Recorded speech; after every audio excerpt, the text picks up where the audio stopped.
Hello. I really don't like having to feel like I have to look down at the computer. It would be better if it was up like this. Let me try. So, thank you for hanging out with me today on the live stream. I am going to talk about how you can live your writing dreams before they actually happen. I'm going to tell you a little bit of a story about how I actually got to living my writing dreams before they actually happened, and hopefully there'll be a little bit of a few tips for you in this story that you can apply to your own life so that you can live the writing dreams that you've always wanted to live. So I'm coming up on my 5-year travel anniversary in July. And one of the questions that people often ask me is, how is it that I got here? How did I get to this point where um, I've gotten to a point where I've been able to travel to 7 different countries over the course of 5 years. Um, as far as my work is concerned, I'm a freelance writer. I do content marketing for technology companies, mostly in the States, but also in Canada and a few other countries. And um, before I left in the States, before I left the States, I used to live in Florida. And I had actually moved to Florida because, Florida was sort of like for me at the time, Florida was sort of like a vacation place. I had always looked at Florida as a vacation place. And I had moved there when I had started my writing business because honestly, that was probably the biggest that I could dream of at the time. Now, Florida was great. The issue was that I was around um, people who were feeding me ideas that I could only do a limited amount of um, I could only experience a limited amount of success in the work that I was doing, and I needed to get out of that environment. Um, so one of the things that I used to do was okay. I would say, Helana, what is it that you really want? What do you want to do with your life? And one of the things that I always wanted to do was to be able to get up and travel to different countries to go write. I never really wanted to be a freelance travel writer where I would go to places and write about the place that I was going to. I just wanted to go to different countries to be able to experience the life there. Um, in between doing my writing work that I was doing for the corporations that I was writing for. That was really all I wanted. So, what I would do, I got up one day and decided, you know what, I'm going to go to the airport. And so I would get up and go to the airport. I would take the bus. I was living in Orlando at the time. And where I lived in Orlando, the airport was probably, oh, I don't know, it was a little more than an hour ride from where I was living to the airport. So I would get up in the morning, get dressed. I would pack up my laptop and all the stuff that I needed to do my research for my clients that I was working on. Now, mind you, at the time, I was probably making about $25 per blog post. Not a lot of money at all.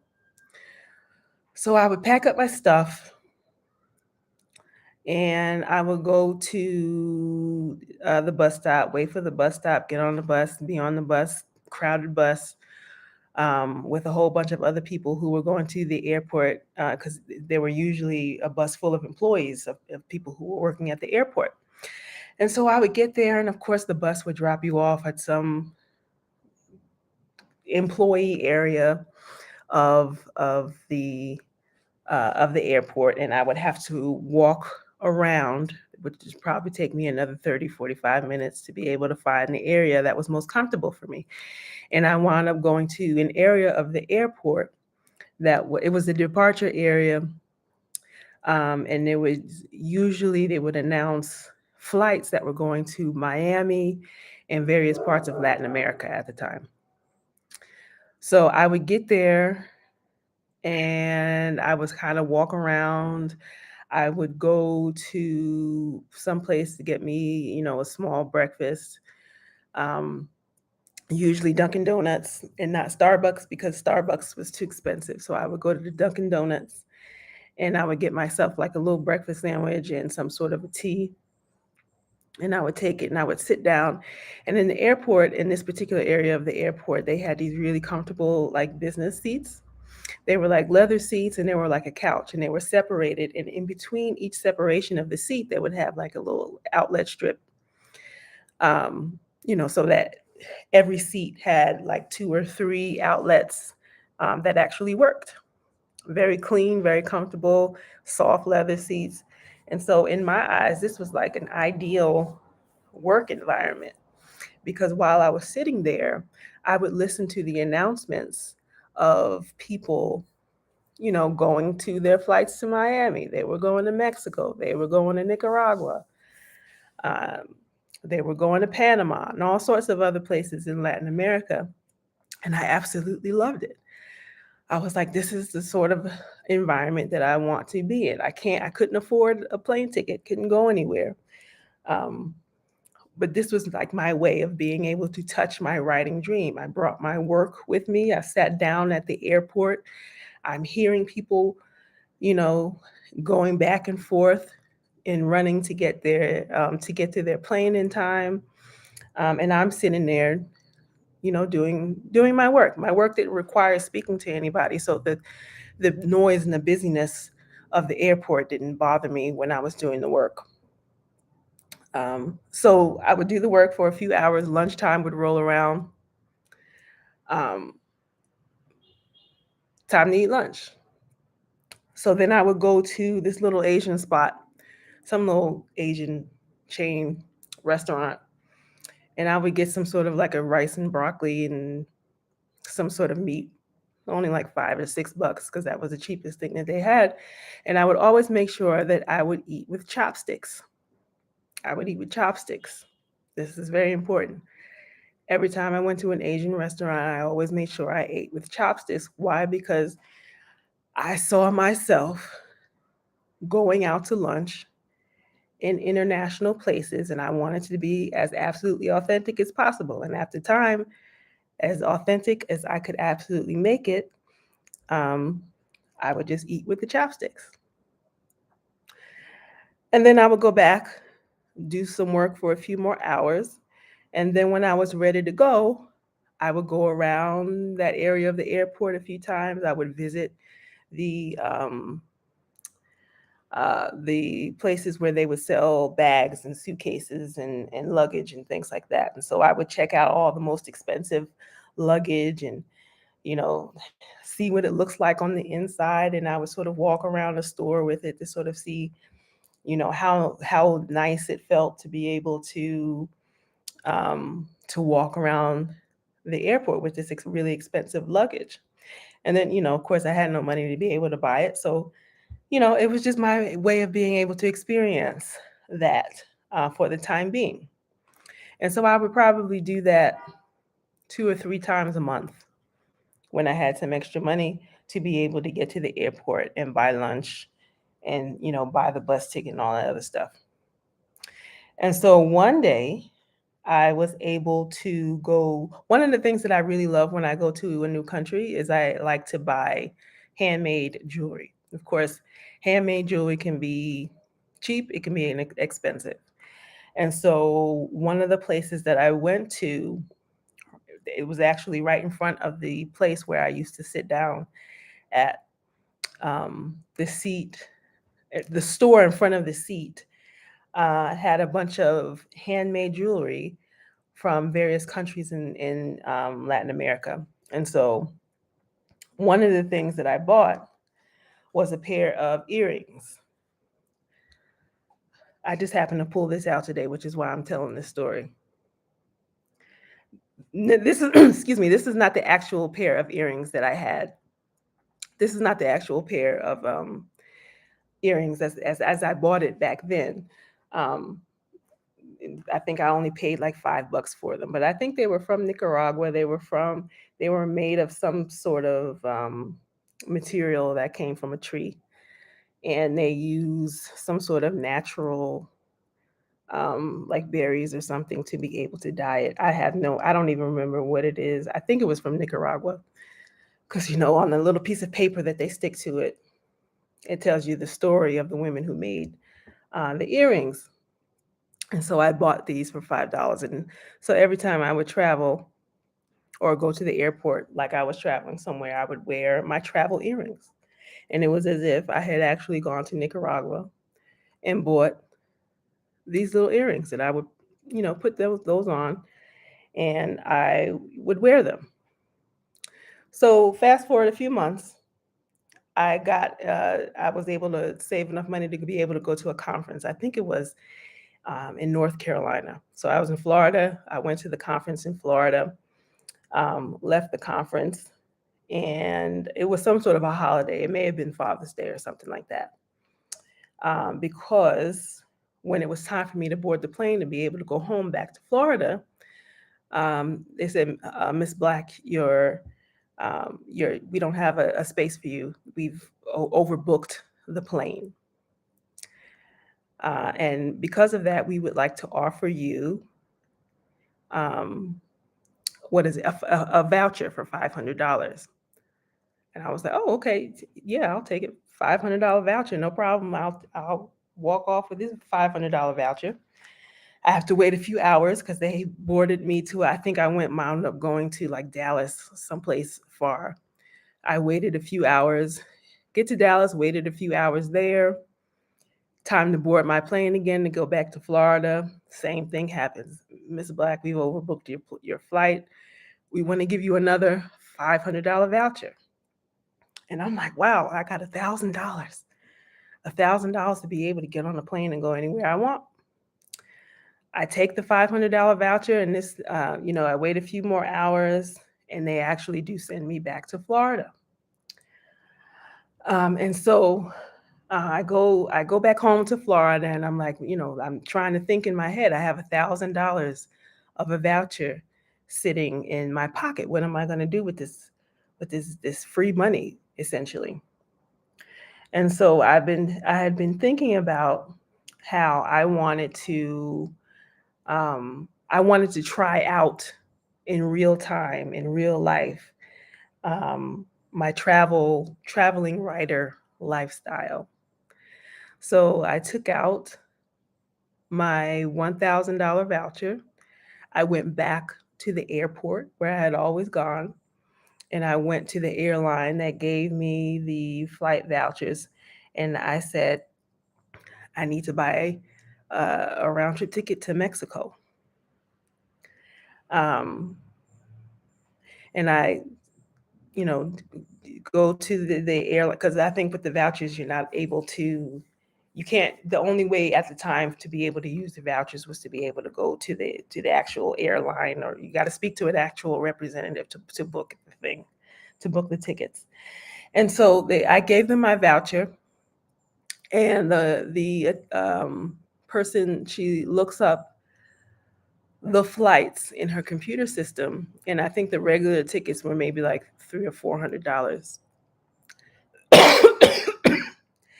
And as it so happens, she said, Miss Black, I wanted to let you know that they have business class tickets that are only $100 extra.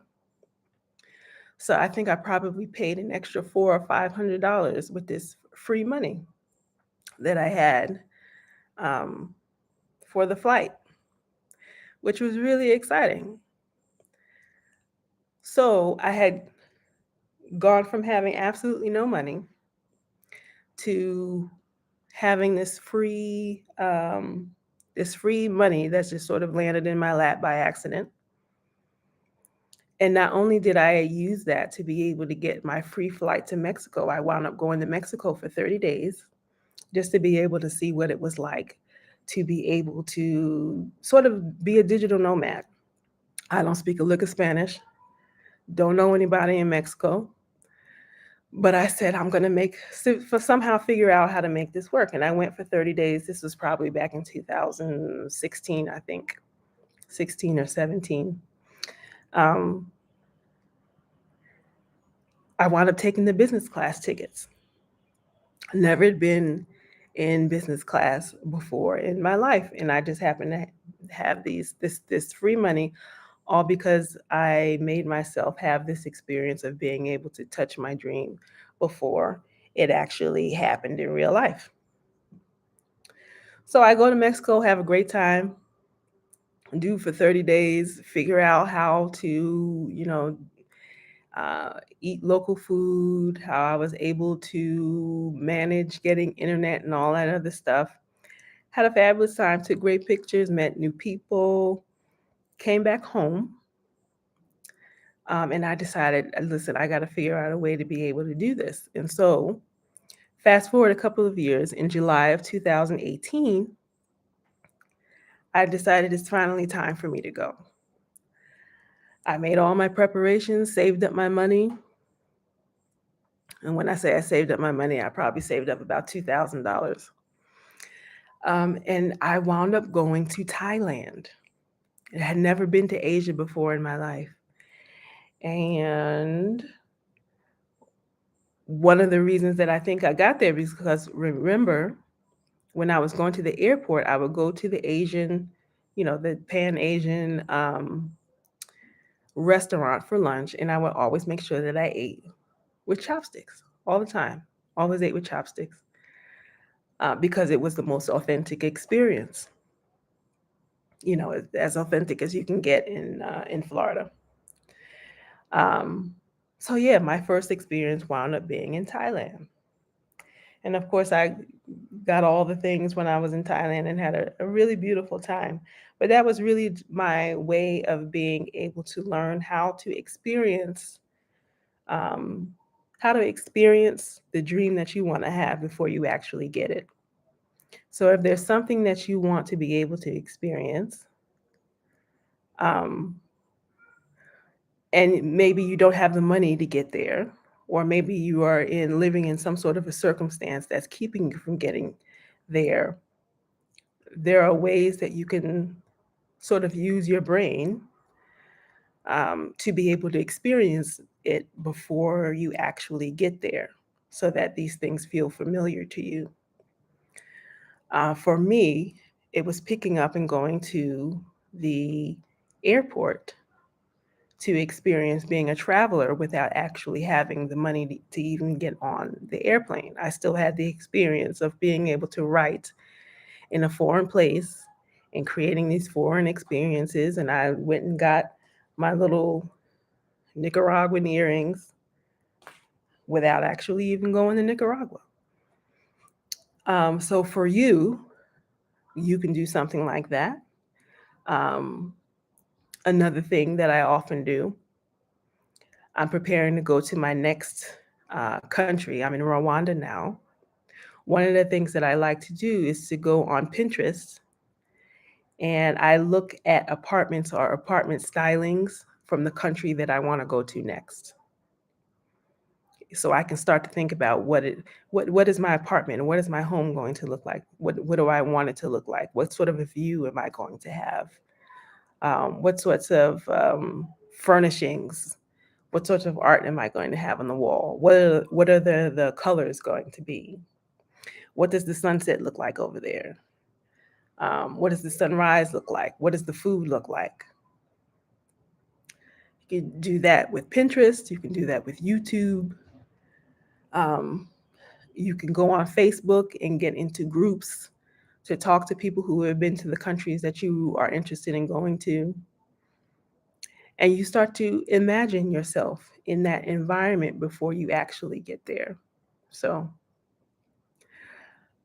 I hope that story is a bit helpful for whomever this story is for. It was certainly lovely to be able to share this story. Um, it's funny when, like, sometimes in your life, you don't think that you've gone very far, but then when you think about your mindset that you had way back when, and to think about how that mindset has either contributed to or hindered your progress in life. And in the case of this story, my mindset at the time certainly contributed to the environment that I'm living in today. So, if you want to know how you can go and get your writer lifestyle started, if you want to be able to ask me questions that are very specific to your particular situation, I'm happy to help. I do offer consultations, one-on-one consultations. You can go to my website of halanablack.com and click on freelance writer coaching. If you just have a simple question and you would like to perhaps see me do a video on preparing your freelance writer lifestyle, you can just put it in the comments below, and I will use that um, as fodder, so to speak, for my next video. So have a great day. Thanks for watching. Oh yeah, like, share, comment, subscribe. Have a great day.